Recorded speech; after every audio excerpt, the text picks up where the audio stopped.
Hi everyone, welcome to this session of the Tiger Academy, US Stock Financial Statements for Beginners.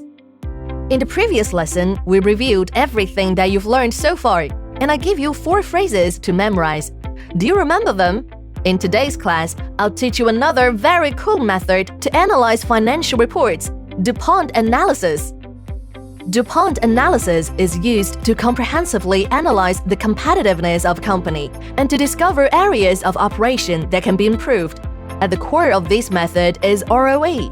Although ROA is a broad ratio, it is not a good way to judge a company on its own. To address that, the clever DuPont analysis breaks down ROE into multiple ratios, each addressing a unique operational issue. It takes its name from the American blue chip company, DuPont, which first used it. To help you better understand DuPont analysis, let's start with 2 examples. Jack and Rose have each opened a pancake shop at the same time, and they've both invested $1 million as startup capital. After taking out different costs, expenses, and taxes, Jack's shop has a net profit of $250,000 at the end of the first year. This means that the ROE is 25%. Rose's shop, on the other hand, has a ROE of 50%. Jack doesn't understand why Rose's business is doing so much better than his, since they both sell pancakes and started out with the same amount of money. To help Jack find the reason, let's use DuPont analysis. First, I teach Jack the formula for ROE. ROE equals net income divided by shareholders' equity.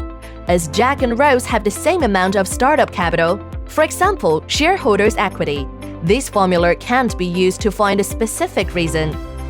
So that we can find the reason with more accuracy, let's break down the formula.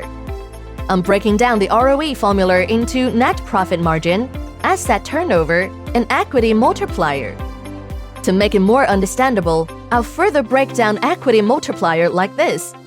By breaking down the basic ROE formula, we can see that the current formula is made up of net profit margin, asset turnover, and asset liability ratio, which reflected profitability, operational capability, and solvency, respectively. Pretty amazing, isn't it?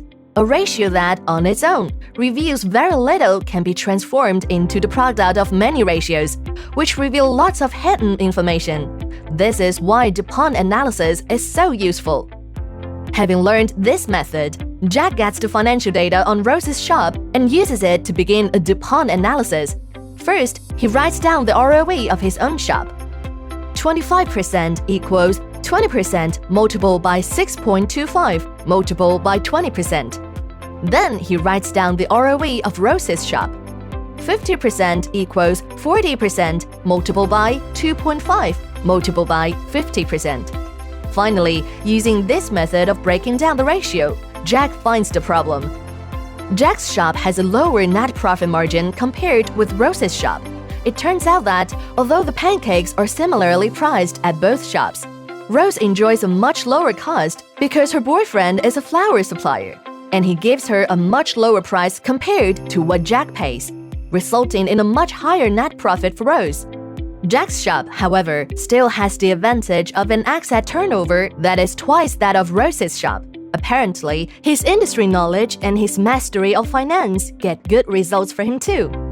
Additionally, Rose's shop has a much higher equity multiplier than Jack's because, besides putting in her own money, she borrowed a lot from friends when she opened her shop. This gave her much more operating capital. Jack, however, knows that he'll have to eventually pay back whatever he borrows and so gives up on the idea of getting money from friends. He is not ready to take on the higher risk that comes with a greater financial leverage. Following his analysis, Jack comes up with the following ideas to make his shop more profitable. 1. Reducing purchasing costs will increase his net profit per pancake. 2. He'll continue to maintain the advantage he has over Rose in asset turnover, and he'll try to raise his target for asset turnover. 3. As he has a weak heart, Jack decides that he is not going to take on the risk of financial leverage and play the capital game. Instead, he'll focuses on running his shop honestly. According to this plan, if Jack continues to increase the net profit of his shop, In combination with its high asset turnover, his shop will very likely overtake Rose's without having to assume too much financial risk. Now, are you all clear about DuPont analysis?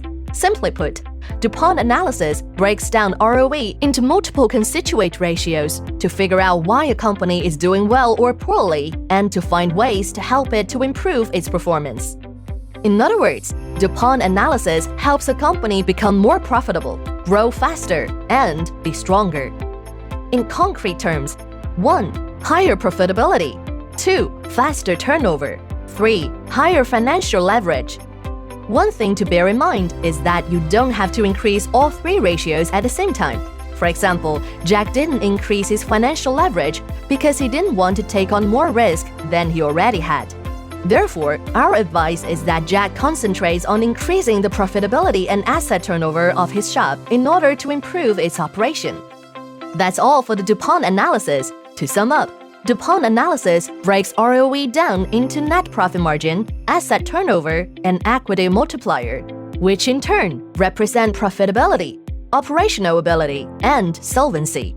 By looking at each ratio separately, you'll be able to find ways to improve operations from many different aspects. So, do you get this cool DuPont analysis? We'll start talking about the main industry sectors of US stocks in our next class. So far in our course, we've talked a lot about how the importance of particular financial data varies from one industry to another. And I know that many of you want to know more about that. See you next time!